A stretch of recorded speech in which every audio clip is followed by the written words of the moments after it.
Me gustaría empezar dando las gracias a los organizadores del Congreso por esta oportunidad y a toda la comunidad que hoy compartimos este espacio de debate. Soy Alejandra Ricardo y soy doctoranda en la Universidad Pontificia Comillas en Madrid, donde realizo mi tesis doctoral en la creación de la identidad de mujeres migrantes a través de sus hábitos de consumo. Mi foco de estudio siempre ha estado puesto en los procesos migratorios de las mujeres y todo lo que ello implica. Lo que implica desde que toman la decisión de abandonar sus hogares y buscar nuevas oportunidades, independientemente de cuál sea la causa que ha desencadenado esta decisión. Todo el viaje que realizan y lo que esto supone en cada caso y todo aquello que sucede desde el momento en el que empiezan una nueva vida lejos de casa y en un lugar donde muchas veces no comparten aspectos fundamentales para el desarrollo de su vida. El interés fundamental de este trabajo es comprender la transformación identitaria que se produce durante el proceso migratorio, encuadradas además en un contexto de globalización, en el que las identidades son cada vez más variables. Se pretende abordar este fenómeno o desde el individuo como sujeto y como actor social, pero también como un actor perteneciente a un colectivo. Voy a abordar la cuestión pretendiendo a tres grupos de estudio muy diferenciados para poder observar qué elementos confluyen y qué elementos son diferenciadores en la creación de identidades. Los grupos de estudio seleccionados han sido las mujeres procedentes de África subsahariana, de Oriente Próximo y el Magreb y de América Latina. Como sabemos, las migraciones no son algo reciente, pero se han establecido en un primer plano de la agenda pública por todos los acontecimientos acontecidos. Según la ONU, en el año 2021, un 14,6% de los habitantes de España eran extranjeros. A pesar de que todavía hay una masculinización de las migraciones, pues los hombres suponen alrededor del 51,2% del total, según la ONU, las mujeres han ido adquiriendo peso e importancia en los últimos años. Además, podemos decir que muchos de los flujos migratorios que estudiamos en la actualidad están feminizados. Por su parte, la identidad no es algo estático, es algo que se forma a través de acuerdos y desacuerdos y que es siempre cambiante. Es muy complicado hablar de procesos de creación de identidad en personas migrantes, ya que se enfrentan a diversos estímulos externos que hacen que su realidad sea muchas veces contradictoria. Un concepto a tener en cuenta cuando hablamos de identidad en personas migrantes es el concepto de aculturación de Berry. Las personas migrantes emplean estrategias de aculturación que predicen la adaptación sociocultural y psicológica a la sociedad receptora. En el modelo categórico de Berry se describen 4 estrategias de aculturación. La primera estrategia podríamos decir que es la de separación. Esta estrategia es una redefinición de la situación junto con el cambio de las dimensiones de comparación a una competición social o a un reto frente a la sociedad dominante. Una estrategia de integración que se asocia mejor a la adaptación sociocultural y psicológica. Una estrategia de asimilación, que es una postura individualista ya que busca mejorar la suerte personal a cambio de la traición al endogrupo y la pérdida de la distintividad etnocultural. Y por último, un proceso de marginalización que se asocia a una baja identificación con ambos grupos. Este modelo ha sido relacionado con los desarrollos de la teoría de la identidad social, diferenciando las estrategias de movilidad social versus las estrategias de movilidad individual. La globalización ha tenido una incidencia positiva en el número de personas que deciden migrar. La globalización ha producido 2 grandes fenómenos relacionados con la identidad. Por un lado, procesos de homogeneización social por la extensión de un modelo económico y cultural particular, y por otro lado, la plurificación de las formas de ser por la multiplicación de la información. Este doble proceso, que es complementario, tiene un impacto singular en las migraciones transnacionales. Si en el pasado migrar suponía incorporarse a una nueva sociedad y adaptarse a distintas maneras y con distintos niveles de realidades culturales en esa sociedad, en el contexto global este proceso es muchísimo más complejo. Esta globalización ha hecho que empecemos a hablar de una cultura global, de una cultura que intenta homogeneizar y englobar la totalidad de las culturas nacionales, haciendo que se reduzcan las distancias culturales entre países. De esta forma se facilita el proceso migratorio y se podría hablar de procesos de integración mucho más placenteros. En este juego donde las personas tienen capas de las distintas construcciones, donde está lo individual, donde está lo colectivo, la identidad tiene una esencia especialmente poliédrica, pues de hecho da cobijo en su ser a todo el resto de categorías sociales, como pueden ser el género, la clase, la raza, la etnia, la edad, etc.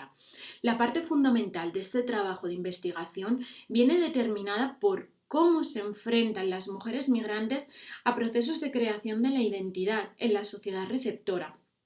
Si la identidad es siempre creada, recreada e imaginada como un proceso, nos preguntamos cuáles son los factores que activan e impulsan a los inmigrantes a percibirse como un grupo en el extranjero. Como lo explica Amsel, la construcción de la identidad cultural es el resultado de una mirada externa. Se ha podido observar que cada persona define su estrategia de una forma distinta y que no siempre los procesos son similares para todas ellas. Las realidades vividas durante su vida, en el viaje y en el destino hacen que su identidad se vea modificada de forma distinta. Lo que se puede afirmar de forma global es que las mujeres no son las mismas tras un proceso migratorio. Ni siquiera lo son cuando hablamos de segundas o terceras generaciones en el país de destino, ya que ser descendiente de migrante siempre tiene una connotación diferenciadora. Según Barth, que fue uno de los primeros en introducir en la comunidad científica una concepción dinámica de la identidad, mostrando que ella se construye mediante procesos de interacción con el ambiente circundante y a través de procesos de inclusión y exclusión necesarios para establecer los límites identitarios entre los que forman parte del grupo y los que son excluidos. Los individuos se enfrentan a procesos en los cuales se hace una distinción entre un nosotros y un ellos y que se perpetúa con el tiempo. Como explica Barth, los aspectos que simbolizan la diferencia no están construidos por la suma de las diferencias objetivas, sino solo por aquellos que los mismos actores consideran significativos. En esta perspectiva, el sentimiento de pertenencia no aparece como una entidad atemporal e inmutable, sino que es creada y modificada mediante el choque con las identidades de otros grupos, que también se encuentran en constante evolución. Cuando hablamos de la identidad, no podemos centrarnos en unos elementos muy concretos, ya que nos estaríamos perdiendo parte de la información que nos ofrecen las personas y el entorno. Los componentes que definen las identidades pueden ser diferentes en cada caso y están marcados por el momento vital en el que se encuentran las personas. En este caso, estamos hablando de personas migrantes, procedentes de diferentes puntos geográficos, por lo que cada una de estas personas tiene una realidad distinta e intentamos recoger aquellos elementos que son comunes a todas ellas, así como aquellos que se consideran que no marcan distintivamente el proceso de identidad en la sociedad receptora.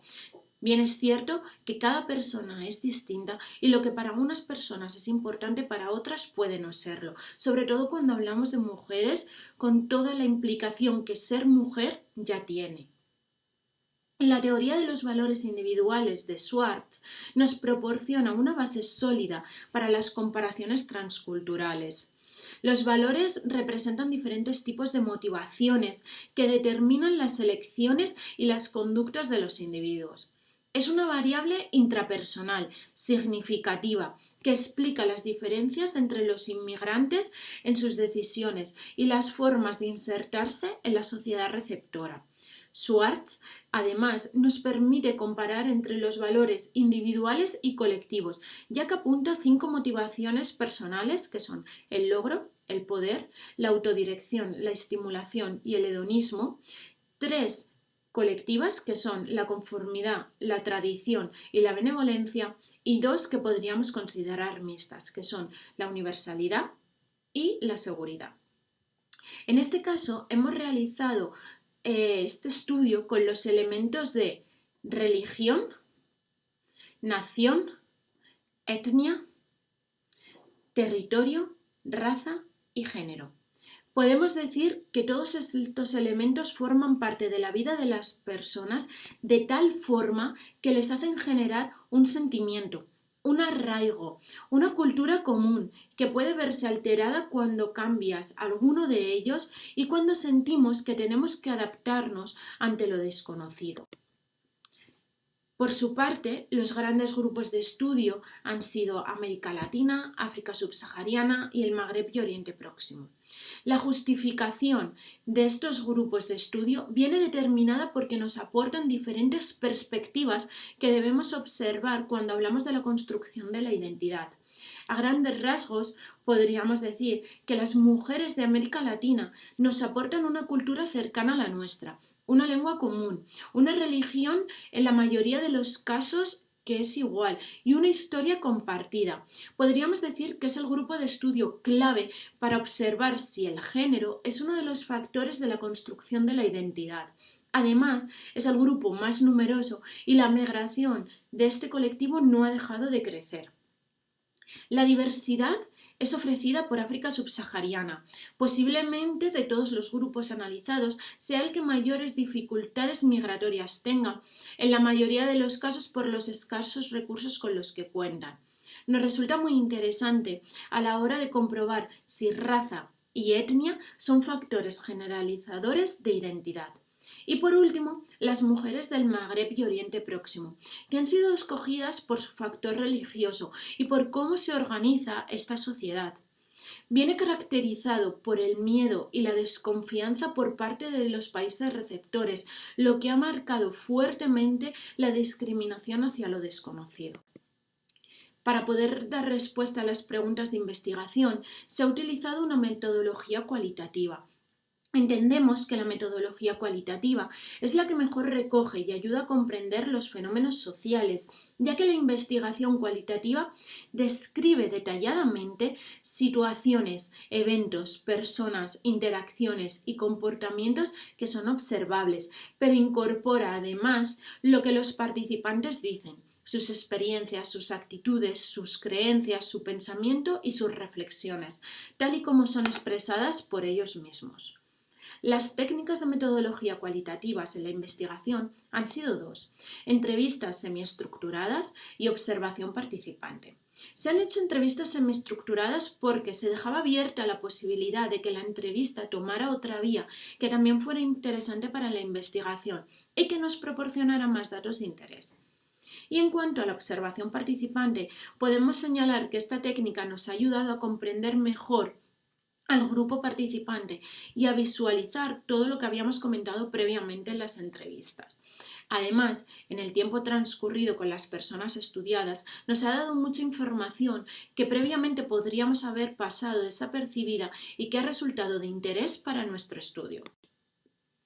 Se ha diseñado una matriz donde se han ido analizando elementos considerados colectivos y aquellos que son individuales y que nos ha proporcionado la información necesaria para ver cómo han efectuado cada uno de ellos la reconstrucción de la identidad en las mujeres migrantes.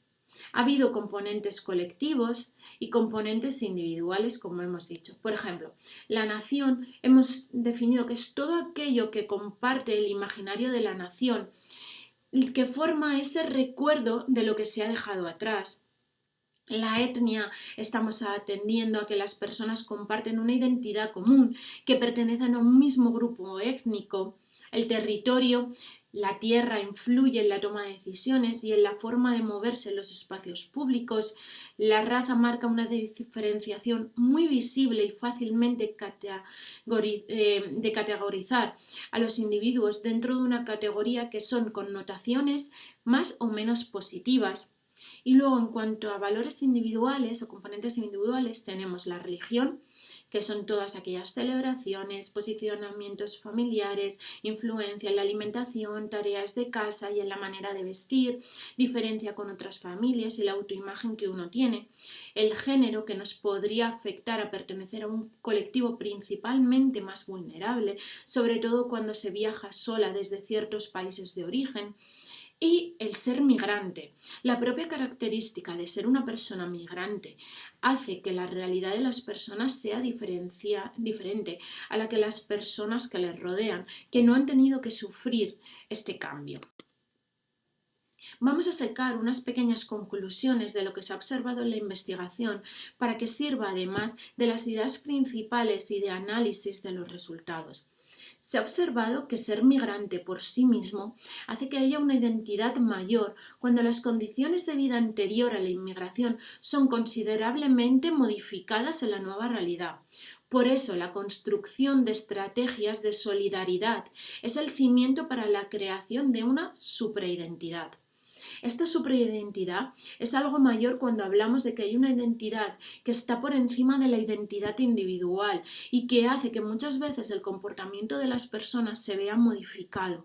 Esto podría ser como una estrategia de adaptación al nuevo entorno donde se busca la integración. A lo largo de la investigación nos hemos encontrado con que las mujeres migrantes buscan encajar en la sociedad de destino por encima de sus propias características individuales, lo que hace que muchas veces haya sentimientos contradictorios. Sin embargo, también se ha observado que hay una importante participación de las personas externas, de otros orígenes, sobre todo en la formación de esa identidad, por lo que el reconocimiento de sí mismo se elabora en relación con el otro. Las mujeres procedentes de América Latina son más propensas a mezclarse con mujeres de otros orígenes y encajan mejor en la sociedad receptora, ya que tienen que adaptarse menos. Sin embargo, la etnia y la raza marcan un fuerte rechazo por parte de la sociedad receptora y hace que se creen comunidades, grupos de ayuda, que modifican la creación de esta identidad hacia conductas más separatistas, como podríamos decir en términos de Berry. Ser mujer y migrante ya es una característica en sí misma.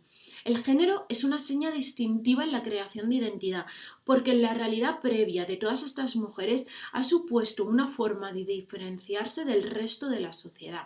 Las mujeres latinas afirman haberse criado en muchas ocasiones en entornos donde los hombres tenían un peso sobre las mujeres y donde han sido tratadas como objetos puramente sexuales. Por su lado, las mujeres procedentes de Oriente Próximo y el Magreb son de sociedades mayoritariamente patriarcales y donde las mujeres han vivido un retroceso de sus derechos sociales en los últimos años.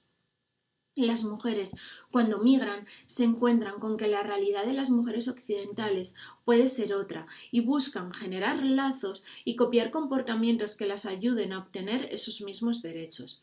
Este acercamiento con la sociedad receptora genera en sí mismo un conflicto con los propios pensamientos internos, en el momento que, por otros componentes, no se quiere perder la identidad anterior.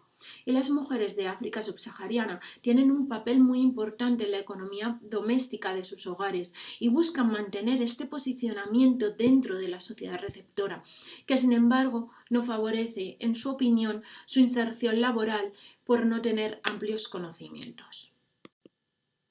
Se ha corroborado que los migrantes asumen a veces un comportamiento más conservador, teniendo en cuenta el espacio social en el que se encuentran viviendo, tal y como habían afirmado previamente Levitt y Glick. Si por un lado las mujeres en la situación posmigratoria luchan contra una movilidad social descendente, mientras que sus familiares se encuentran en un momento ascendente debido a las remesas de dinero que ellas mismas mandan, lo que permite un nivel de vida y un bienestar imposibles anteriormente, independientemente de cuáles sean las condiciones reales de la vida social y laboral de esas mujeres en el destino. Si las migrantes no tienen posibilidad de tener una trayectoria ascendente en el destino, muchas mujeres definen su identidad en relación a su país de origen, en términos no solo de pertenencia nacional, sino también de clase.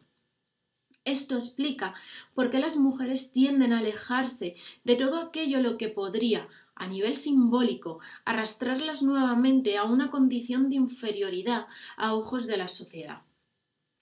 Las mujeres migrantes de Latinoamérica intentan mostrar que su situación en España es muchas veces superior a la real para no dar la impresión de que no han tenido un reconocimiento. Esto hace que la identidad haya sido construida desde la base de lo vivido en América Latina y no en el destino. Y por otro lado, es importante señalar que las mujeres de Oriente Próximo tienen un fuerte componente de mostrar un cierto empoderamiento que las haga diferenciarse de la idea preconcebida de que las mujeres musulmanas viven en una condición de inferioridad en cuanto al género se refiere. Y por último, se puede concluir observando de que religión y raza son dos elementos fuertemente constructores de identidad. Independientemente del grupo de estudio analizado, se observa que la religión marca el comportamiento y la identidad de las mujeres y que hace posicionarse de un lado u otro dentro de la esfera pública. Es importante observar que mientras que las mujeres de América Latina se muestran conformes en cuanto a la aceptación de su religión y raza en la sociedad receptora, las mujeres de África subsahariana encuentran problemas por la raza y las de Oriente Próximo por la religión. Estos elementos son en unos casos ha generalizado un rechazo a la sociedad receptora y buscan un arraigo mucho más conservador de sus propios principios de identidad previamente establecidos o, por el contrario, también ha supuesto un rechazo a su identidad previa, ya que se piensa que esto les hace estar alejados de la sociedad de destino y lo que ellos buscan es integrarse de una forma mucho más placentera. No es sencillo tratar el tema de la religión ni de la raza, pues muchas veces se puede herir la sensibilidad y ha tenido un fuerte impacto en el comportamiento de las mujeres, originando de esta forma nuevas realidades y conductas identitarias. Espero haber arrojado datos interesantes y que podamos seguir investigando en esta línea para poder entender mejor el comportamiento de las mujeres migrantes y poder trazar mejores políticas sociales que favorezcan la integración. Deseo, asimismo, que haya resultado de interés y que esto nos sirva para ampliar todo el debate previo en torno a la gestión de las identidades. Ha sido un placer y espero que pronto todos estos espacios se conviertan en un intercambio continuo de conocimientos y aprendizajes. Ojalá que pueda resolver todas vuestras dudas y comentarios. Espero veros muy pronto. Muchas gracias.